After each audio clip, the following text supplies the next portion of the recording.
Kita baca lagi dalam 2 Petrus 2 ayat 9. Saya lompat di ayat 10. Terutama mereka yang menuruti hawa nafsunya karena ingin mencemarkan diri dan yang menghina pemerintahan Allah. Saya lompat di ayat 12. Mereka itu sama dengan hewan yang tidak berakal. Sama dengan binatang yang hanya dilahirkan untuk ditangkap dan dimusnahkan.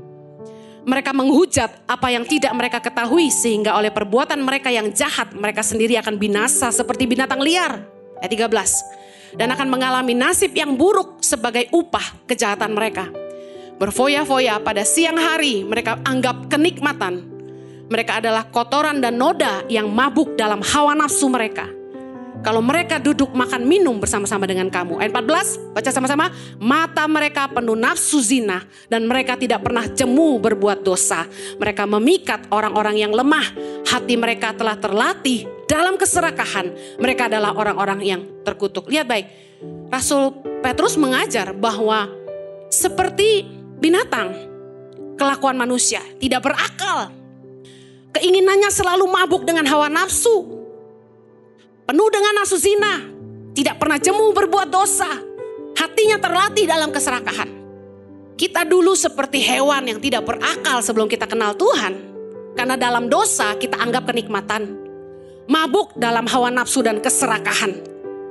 Ilustrasi sifat anjing dan babi itu menggambarkan fokus manusia yang hanya memuaskan hawa nafsu dan orientasinya kepada perut dan bawah perut. Anjing dan babi orientasinya selalu kepada perut dan bawah perut, ngerti ya? Mereka bisa kawin dengan pasangan sembarang. Anjing gak seperti merpati. Kalau sudah mulai nafsu, dia cari betina mana aja. Kami pernah mengunjungi ternak babi, peternakan babi. 1 ekor babi jantan bisa menunggangi puluhan bahkan 100 babi betina. Bayangin, kuat gak Anda? Babi menggambarkan orang yang rakus dan serakah. Karena babi itu makannya banyak sekali. Gak kenyang-kenyang, dikasih makan terus dia. Dan babi itu suka kubangan yang kotor. Bicara soal orang-orang yang suka hidup dalam kenajisan dan kotor. Anda bilang anjing kan? Enggak Bu Heni. Anjing setia kepada siapa saja yang kasih makan, sekalipun itu seorang penjahat. Anjing suka kawin, bisa menunggangi betina manapun. Saya kasih tahu, kenapa sampai kita harus belajar seperti ini ya. Anjing dan babi. Barang yang berharga tidak bisa sembarangan dijamah. Contoh perhiasan atau barang mewah. Barang yang bernilai tidak mudah dibeli apalagi diberi. Hidup kita yang dulu murahan, gak berharga, tidak bernilai, dipulihkan Tuhan. Ditebus dengan darahnya yang mahal. Dia mengampuni dan melayakkan kita. Pengenalan akan Kristus tidak hanya mengubah kita, tapi sadari Dia membuat hidup kita jadi berharga. Pengenalan akan Kristus meningkatkan nilai dalam hidup kita. Jangan sampai Tuhan kecewa karena kita jadi orang-orang yang tidak mengerti nilainya. Karena orang yang tidak ngerti nilainya tidak akan menghargainya.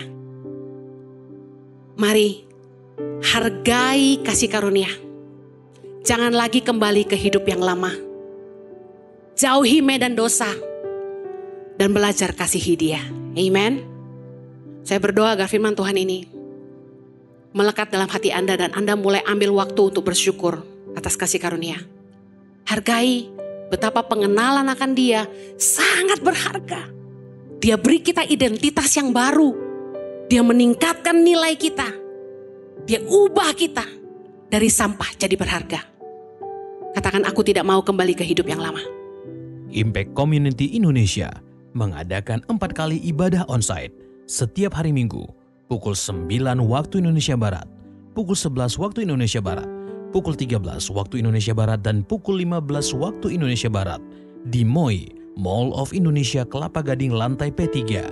Pastikan kehadiran Anda